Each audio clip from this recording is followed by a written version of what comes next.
Dans mon laboratoire, j'ai une petite, c'est toute ronde, c'est une petite truc transparent. Euh, J'ouvre la porte, je vais dedans, je ferme la porte et je fais, c'est une sorte de vaporisateur. Et j'inhale une vapeur, mais j'inhale pas simplement dans mon nez ou mes poumons, mais j'imagine que toutes les cellules de mon corps, la vapeur est dorée, lumineuse et tout ça. Je t'assure, ça aide, ça fait sentir mieux. Je vais tester. Alors là, vous venez d'avoir un petit tips de lit avant même que je puisse introduire, parce qu'on était déjà en train d'enregistrer. Donc ça, elle a donné une technique. Ok, ça veut pas que c'est enregistré. Bon, ouais, voilà. ça avait commencé au moment où tu m'as dit attends. Donc, petit truc bien. Si vous avez, là, j'ai un petit rhume. Et elle vient donc de vous donner une petite méthode que vous pouvez utiliser dans le laboratoire que moi-même, je vais utiliser. C'est plutôt sympa. Donc, on continue notre cheminement sur le travail sur les problématiques psychosomatiques. On est en train de regarder un petit peu tout ce qui est le côté masochiste qu'on peut développer par de la culpabilité. Bon, là, globalement, oui, après, ça tourne un peu en rond. Autre point important, ce qu'ils appellent les imprints, donc les empreintes. Nous, en français, je pense qu'on traduirait comme empreinte. Alors, c'est intéressant parce que ce n'est pas un mot qu'on utilise beaucoup, les empreintes. On l'a plus dans le monde énergétique, les empreintes. Les personnes qui bossent en géobiologie, en travaux un petit peu énergétiques, aiment bien utiliser le mot d'empreinte. Ils disent les empreintes d'énergie, d'émotion, d'être, etc. Sur l'aspect plus psycho, on l'a moins souvent. Je sais que moi, je l'avais vu à l'époque par le principe de la PNL, où il y a une méthode qui s'appelle le reimprinting. C'est recréer une empreinte. En fait, globalement, c'est virer un ancrage négatif et recréer une empreinte positive, voire faire une distorsion de réalité sur ce qui a été perçu pour créer une ressource plutôt que quelque chose qui est problématique. Donc, le mot empreinte n'est pas forcément un mot qu'on utilise beaucoup en France. C'est un mot qui, par contre, je trouve aux États-Unis, ils utilisent beaucoup imprints. Oui. C'est quelque chose qui est assez fréquemment. Oui, Don Martin, par exemple, ouais. Chaque fois qu'il fait une régression à la cause, pour lui, c'est enlever une empreinte. Voilà. Exactement. Alors, Don Martin, c'est un grand hypno hyper intéressant de la NGH, quoi, qui est beaucoup à la NGH, qui est un gros businessman, un tueur en marketing. Mais il a quoi? Moi, j'ai suivi, j'ai acheté plein de ses cours, donc j'ai regardé pas mal de ses cours. C'est vraiment quelqu'un qui est très intéressant, qui a un vrai retour client. On sent qu'il en a eu beaucoup. Qui l'utilise aussi sur lui parce que lui, il a eu, je crois, un AVC. C'est un AVC qu'il a eu. Oui, hein, oui. Donc c'est marrant de voir Don qui a la NGH avec sa canne, mais le mec hyper plein d'énergie, il bouge beaucoup, il donne énormément. Justement, juste après son AVC, il est arrivé à la convention dans un fauteuil roulant et tout le monde Don, comment ça va? De mieux en mieux, jamais mieux dans ma vie. C'est positif.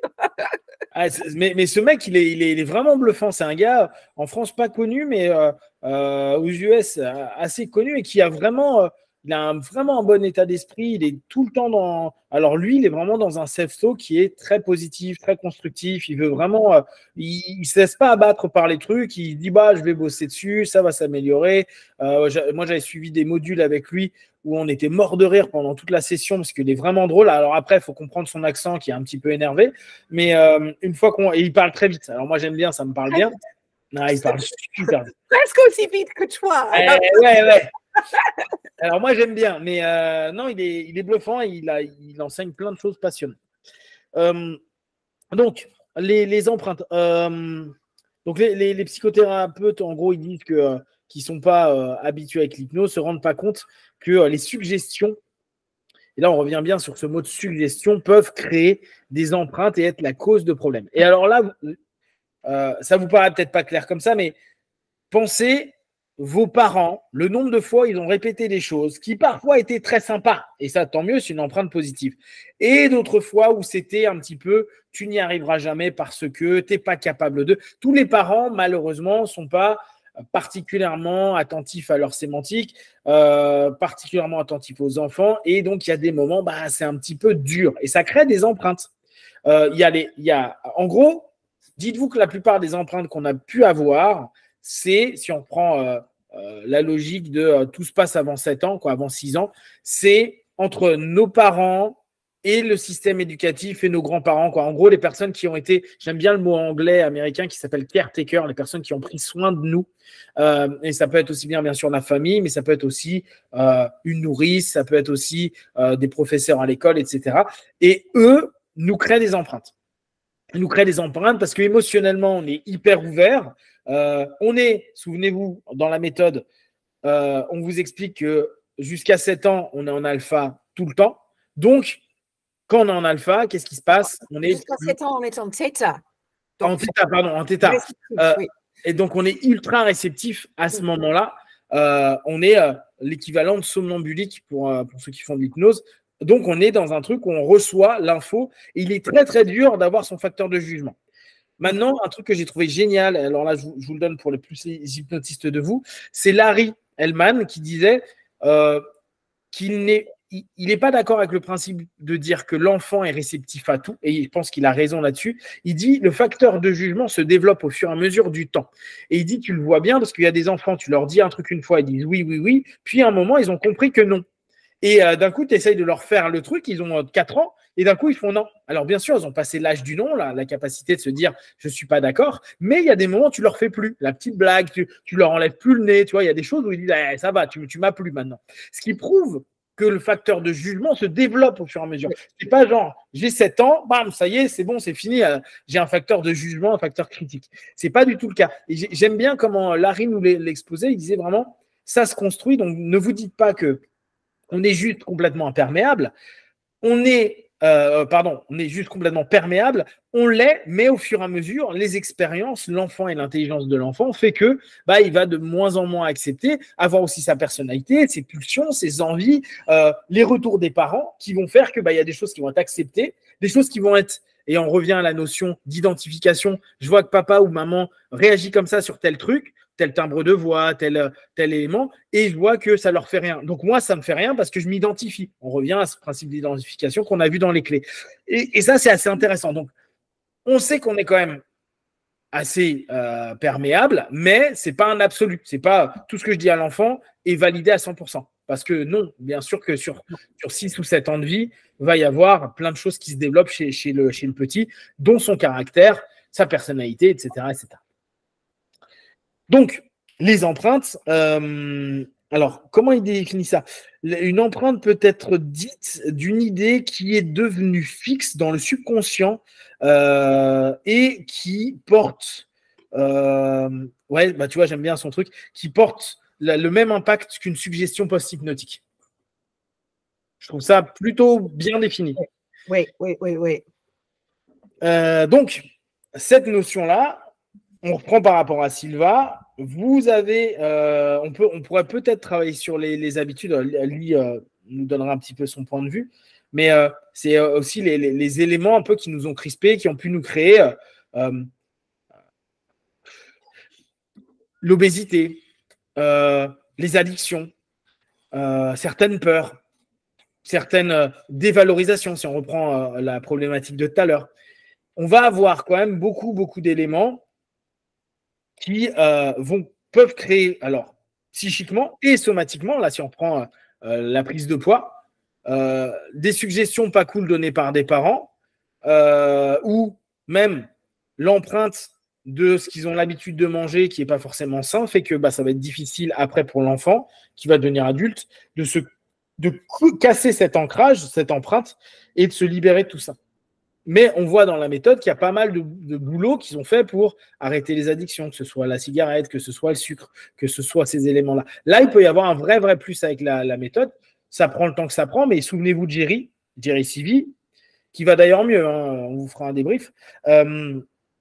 Jerry, héroïnomane, c'était héroïne qui prenait lui. Hein. Comment?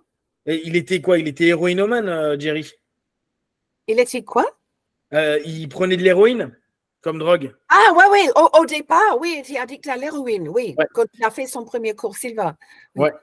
Donc, même quelqu'un qui est addict à l'héroïne et à la clope, comme il nous expliquait, il a réussi à travailler avec les 21 jours, etc., pour aller mieux. Donc, les empreintes, on peut petit à petit les travailler, les diminuer ou autre.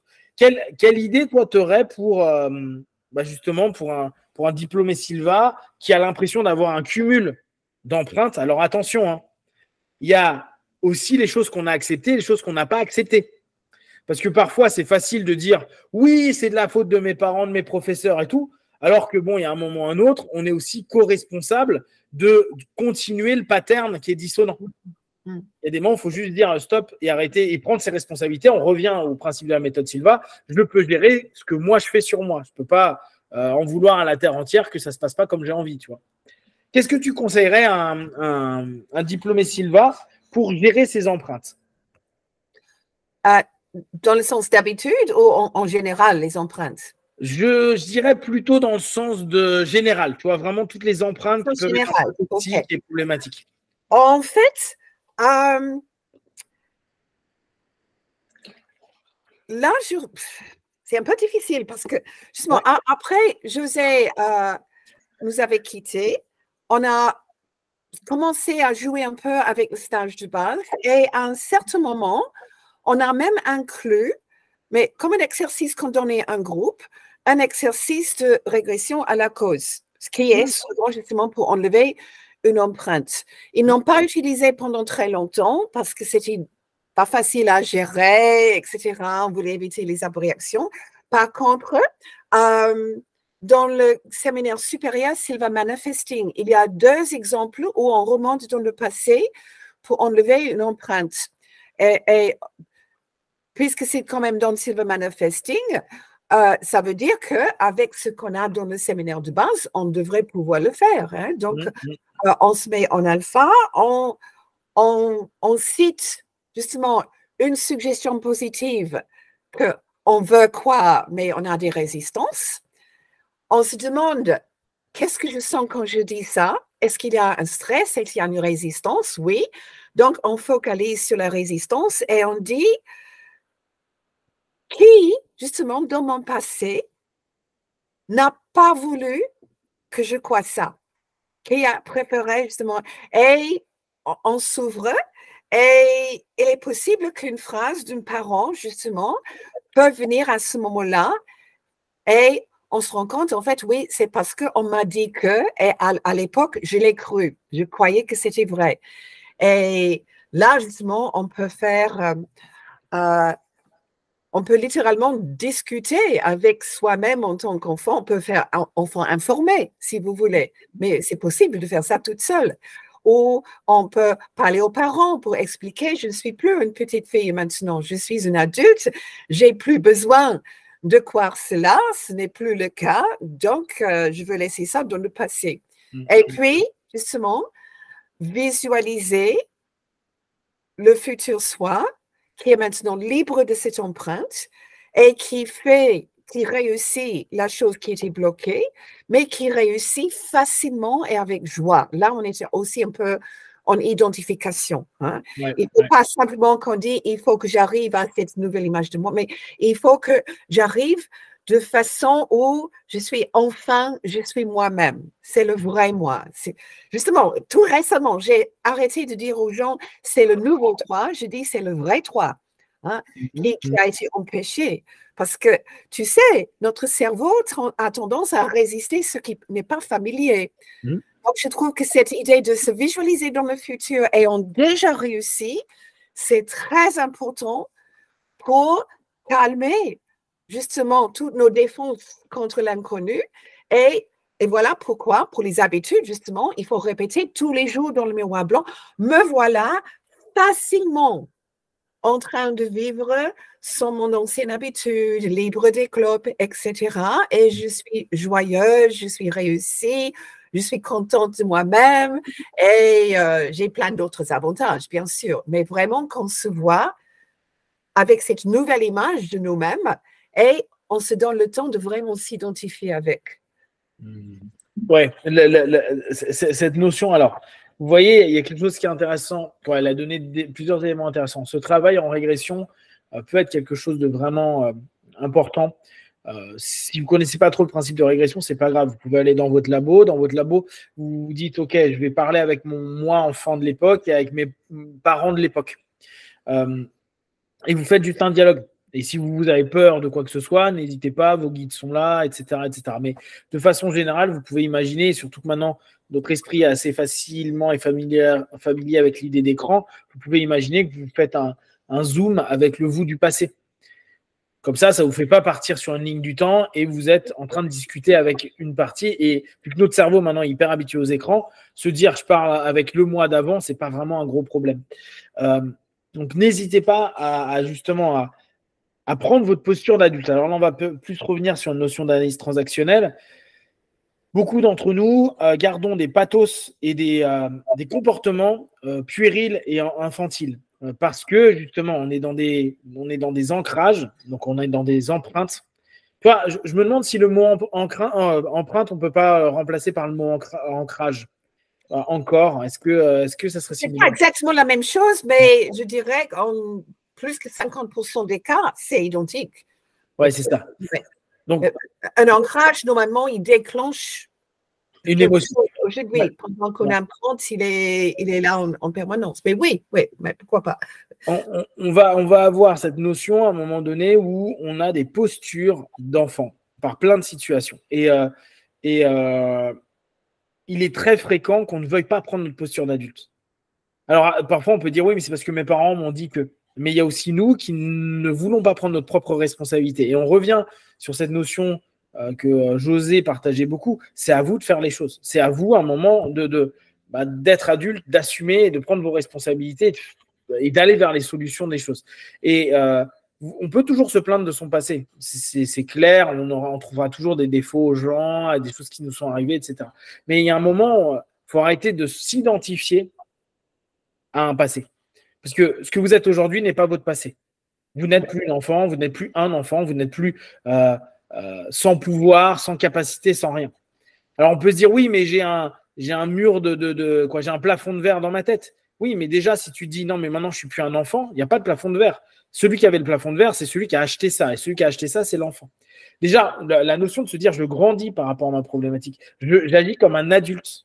Un adulte peut être ressource, quelqu'un que vous avez vu, ou un adulte qui aurait solutionné votre problématique. Déjà, ça vous permet de vous dire, OK, à un moment donné, dans mon labo, je peux me voir grandir. Je peux me voir au travers de l'écran, voir la personne grandir et devenir l'adulte que j'aurais aimé être.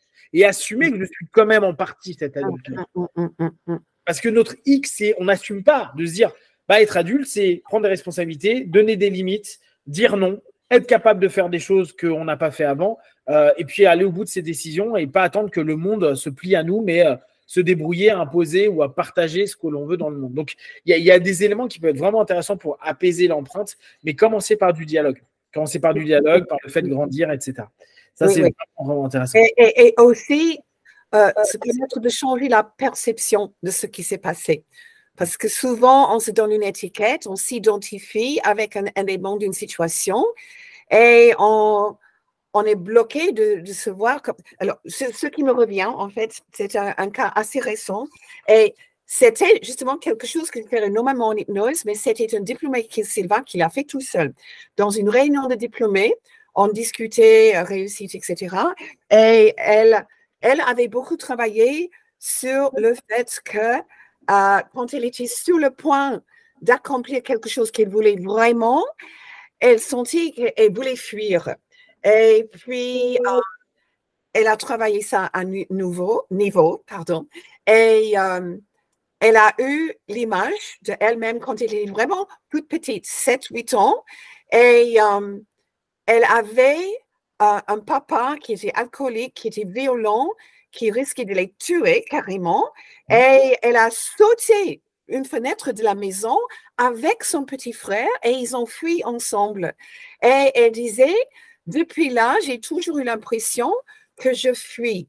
Et elle a parlé de ça à son mari, justement cette image qui est venue pendant qu'elle était à niveau, et son mari disait, mais chérie, tu ne te rends pas compte, tu étais une héroïne, tu as sauvé ton petit frère, tu as sauvé ta vie, tu as agi, ce n'était pas une fuite. Et changement de perception. Et dit, mais depuis ce moment-là, tu dis, toute cette énergie, oh, je suis culpabilité. Hein? J'étais un coward, comment dire? J'étais quoi? Ouais, j'étais lâche. J'étais lâche, j'ai fui, j'ai évité. Mais en fait, non. Pour une petite fille, j'avais un courage extraordinaire. J'ai agi au lieu de rester victime. J'ai sauvé mon petit frère.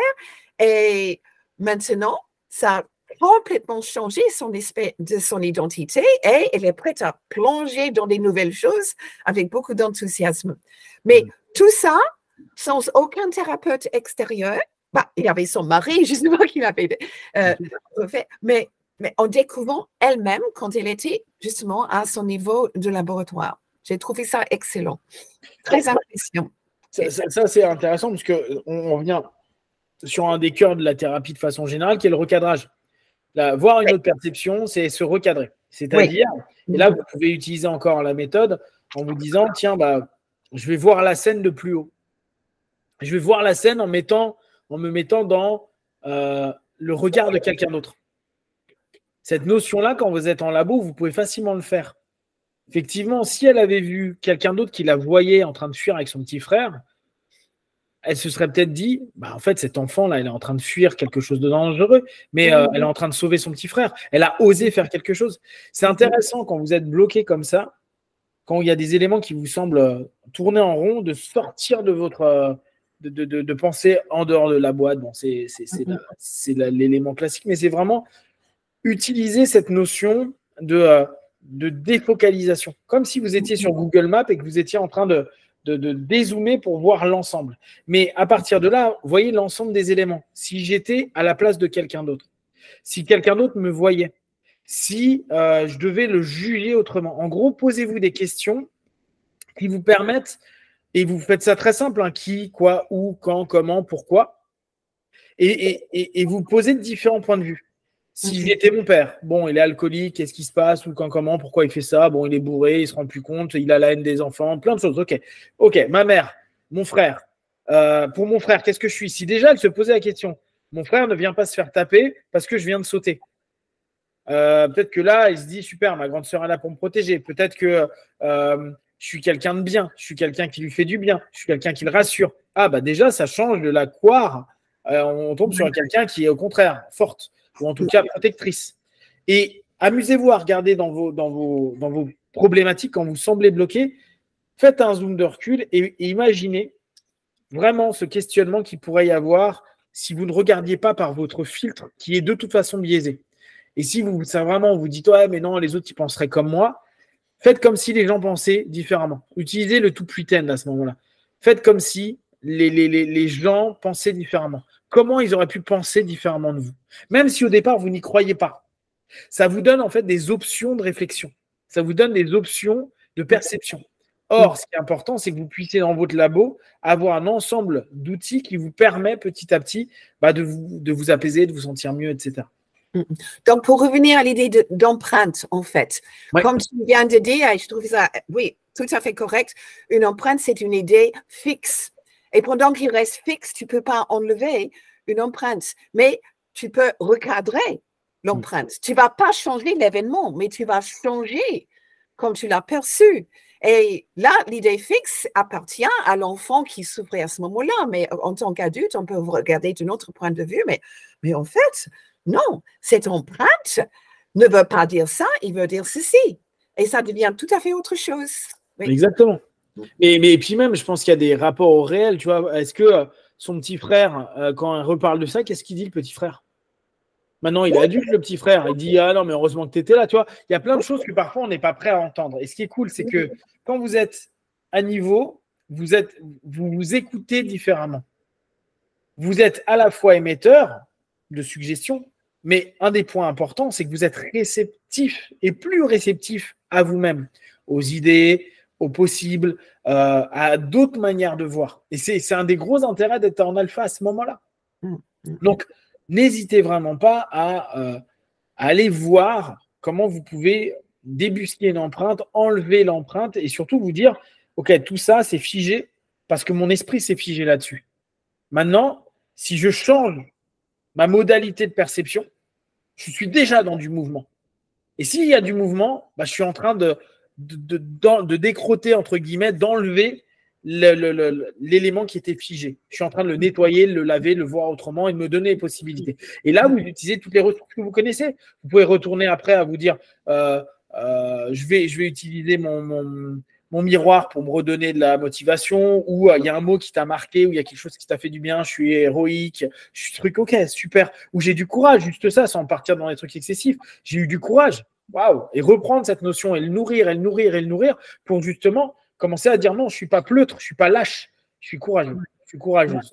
Et là, on commence à formaliser des choses intéressantes. Super le retour.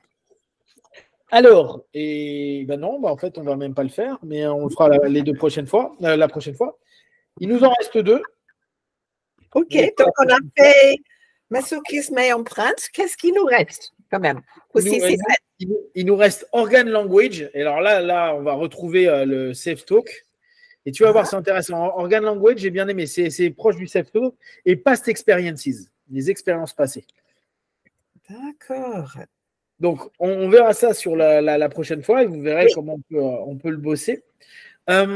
J'avais une question qui m'a été posée ce matin sur le groupe Silva, mais des non-diplômés. C'est le groupe que j'avais créé à côté. Oui. Il y a quelqu'un qui m'a demandé s'il y avait des instructeurs Silva à Québec, la province de Québec ou Montréal, etc.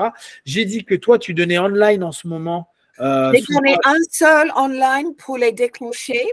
Et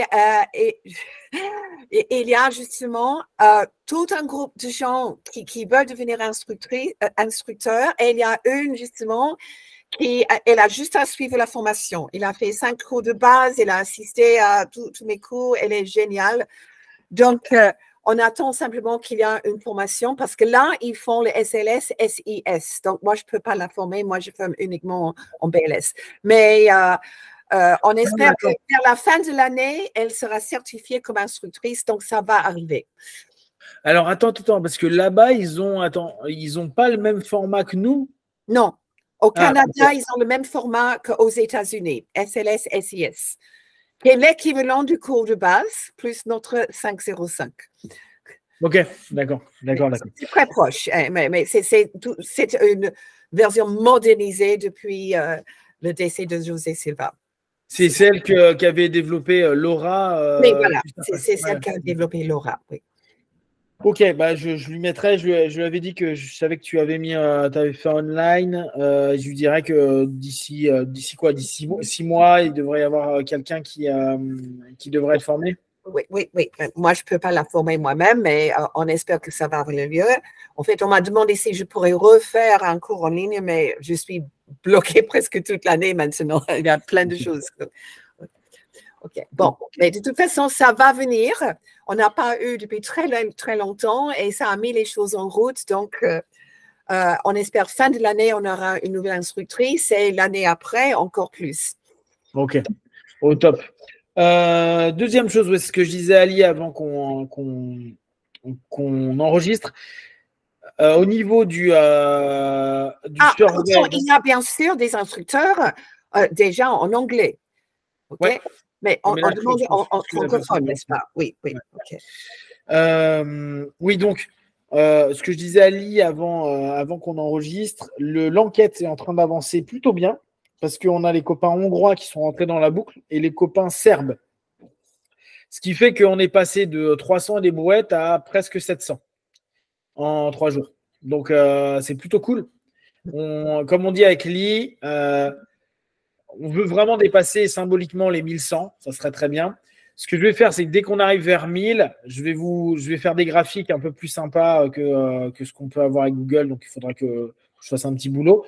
Et après, on commencera déjà à les partager. Mais c'est intéressant parce que le fait qu'on ait des Hongrois qui soient arrivés dans la boucle et des Serbes, on n'a pas les mêmes réponses que des francophones. Et ça, c'est plutôt cool. Ça nous permet de commencer à mixer les choses, à voir des choses plus globales, en souhaitant, comme on dit avec Lee, que au bout de 1000, quand j'aurai fait des premiers graphiques, ça puisse motiver d'autres personnes, d'autres directeurs, parce que Lee a envoyé ça à l'ensemble des directeurs. Comment ça s'est passé?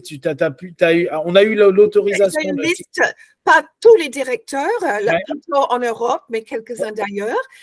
Donc, j'ai demandé à Silva International qui m'ont dit, oui, vas-y, ils savent que j'ai toute la liste et bon, Donc, j'ai simplement envoyé en disant, voilà, si vous pouvez. J'ai expliqué comme toi que c'était pas depuis les années 70 et que ça serait chouette si on pourrait avoir un feedback plus international et voilà. Mais pour le moment, je n'ai que 2 pays qui ont répondu. C'est pas grave. Je pense, on part toujours sur la même chose. C'est pas important que les gens suivent pas. C'est parce qu'on aura des résultats que les gens suivront. Donc, Oui.